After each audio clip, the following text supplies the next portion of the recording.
ताजा मामला शरीयतपुर के तिलोई का है, जहां कट्टरपंथियों की भीड़ ने एक दुकानदार खोकन दास पर धारदार हथियार से हमला किया।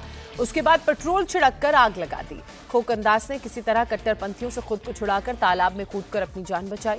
खोकन दास को गंभीर हालत में शरीयतपुर सदर अस्पताल में भर्ती कराया गया है। अस्पताल के डॉक्टर्स का कहना है कि खोकन दास की हालत बहुत नाजुक है। बांग्लादेश में पिछले 15 दिनों में ये चौथा मामला है जब हिंदू को निशाना बनाया गया। इससे पहले दीपू दास, अमृत मंडल और विजेंद्र विश्वास को इसी तरह से मौत के घाट उतारा गया था। ওষুধের দোকান, বিকাশের দোকান বন্ধ করে বাড়িতে আইছে। বাড়িতে মনে করেন বাড়ির গাড়ায় পেট্রোল দিয়ে আগুন দিয়েছে, গায়ে সাইডে কূপ দিছে, পেটের ইথি বাইরে গেছে, মাথায় কূপ দিছে। पीड़ित की पहचान 50 साल के कारोबारी खोकन चंद्र दास के रूप में हुई है। वो शरीयतपुर जिले के दामूदा इलाके में केयूरभंगा बाजार के पास अपनी दुकान चलाता है। 31 दिसंबर की रात खोकन चंद्र दास पर कट्टरपंथियों ने हमला किया। खोकन दास पर हमला उस वक्त हुआ जब वो ऑटो से घर लौट रहे थे। हमलावरों ने उनको ऑटो से खींचकर उन पर धारदार हथियार से हमला किया। उसके बाद कट्टरपंथियों ने पेट्रोल डालकर आग के हवाले कर दिया। इस हमले में खोकन दास गंभीर रूप से घायल हो गए। घटना को देखकर स्थानीय लोग मौके पर पहुंचे तो कट्टरपंथी हमलावर वहां से फरार हो गए।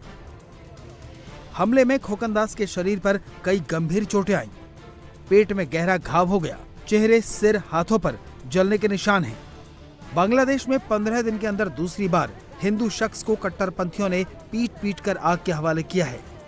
इससे पहले मेमनसिंह जिले में हिंदू युवक दीपू चंद्र दास को भीड़ ने पीट कर मार डाला।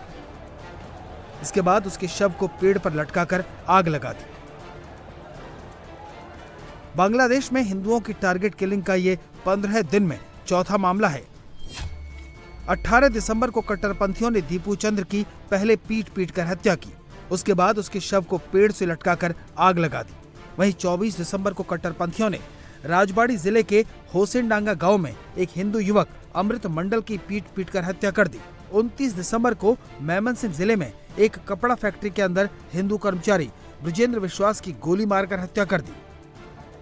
इस्लामिक नेता उस्मान हादी की मौत के बाद बांग्लादेश में हिंदुओं के खिलाफ हिंसा के मामले भयावह होते जा रहे हैं। एक रिपोर्ट के मुताबिक जमात इस्लामी और आईएसआई हिंदुओं की टारगेट किलिंग कर रही है। हत्याओं का अंजाम देने के लिए धर्म का इस्तेमाल किया जा रहा है। पुलिस हिंदुओं की हत्याओं की घटना को छिपाने के काम में लगी है। हिंदुओं पर होने वाले जुल्म को हादसा और निजी झगड़ा बताकर टाला जा रहा है। अकेली यूनिट सरकार में 300 से अधिक हत्याओं की घटनाएं घटी हैं हिंदुओं पर और जो अल्पसंख्यकों पर अत्याचार की घटनाएं हुई हैं, जिसमें से 107 घटनाएं सिर्फ 2005 के अंदर हुई है। 197 घटनाएं 2025 के अंदर हुई है। तो जिस प्रकार से वहां की स्थानीय पुलिस और शासन प्रशासन के लोग हिंदुओं को जो फंसाने का काम कर रहे हैं, एक तरह से कोई भी घटना घटी और उसके बाद हम तुरंत या तो उसको लिपापोती करके ये कह देते हैं आपसी रंजिश की घटना है, आपसी द्वेष की घटना है, आपसी लड़ाई झगड़े की घटना है, या फिर उसको जो है ना दूसरी तरह से उसको पर्दा डालने की कोशिश की जाती है या उसको ऐसे फंसा दिया जाता है उस हिंदू को कि ये तो हिंदू है, अपने भारत का साथ देने वाला है या इसने ईश निंदा की है। इस तरह के झूठे आरोपों में फंसा करके मनगढ़ंत कहानियां गढ़ करके अनेक हिंदुओं की हत्याएं वहां पर हुई हैं। कईयों के घर जला दिए गए, दुकानें तबाह कर दी गई, बाहर से ताला लगा करके पेट्रोल छिड़क करके आग लगा दी गई। बांग्लादेश में मोहम्मद यूनुस के नेतृत्व वाली अंतरिम सरकार में हिंदू अल्पसंख्यकों के खिलाफ हिंसा के मामलों में अचानक तेजी आई है।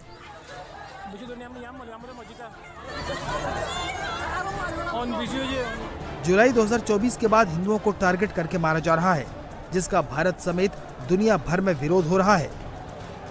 बांग्लादेश में जिस तरीके से निर्मम हत्याएं हिंदुओं की हो रही हैं, उनके घर जलाए जा रहे हैं, उनकी बहन बेटियों के साथ दुष्कर्म हो रहा है, 6-7 वर्ष की बच्ची को जिंदा जलाया जा रहा है, और उतने निर्मम हत्याओं को देखने के बाद भी सिर्फ वो चंद्रदास ही नहीं जलाया गया, उसके बाद तमाम लोग मारे जा रहे हैं। किसी को गोली मार रहे हैं, किसी को मार के मार रहे हैं, किसी को घर से खींच के ले जा रहे हैं।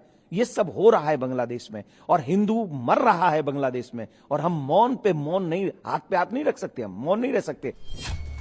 बांग्लादेश में 2024 में अंतरिम सरकार के आने के बाद से अल्पसंख्यकों के खिलाफ 2900 से ज्यादा हिंसक घटनाएं हुई हैं। साल 2025 में अब तक बांग्लादेश में हुई हिंसा में 184 लोग अपनी जान गंवा चुके हैं। जून से दिसंबर 2025 के बीच हिंदुओं के खिलाफ 71 ईश निंदा से जुड़े मामले दर्ज किए गए। मेमनसिंह जिले में जहां कभी हिंदुओं की आबादी 78% थी, वो अब घटकर मात्र 9% रह गई है।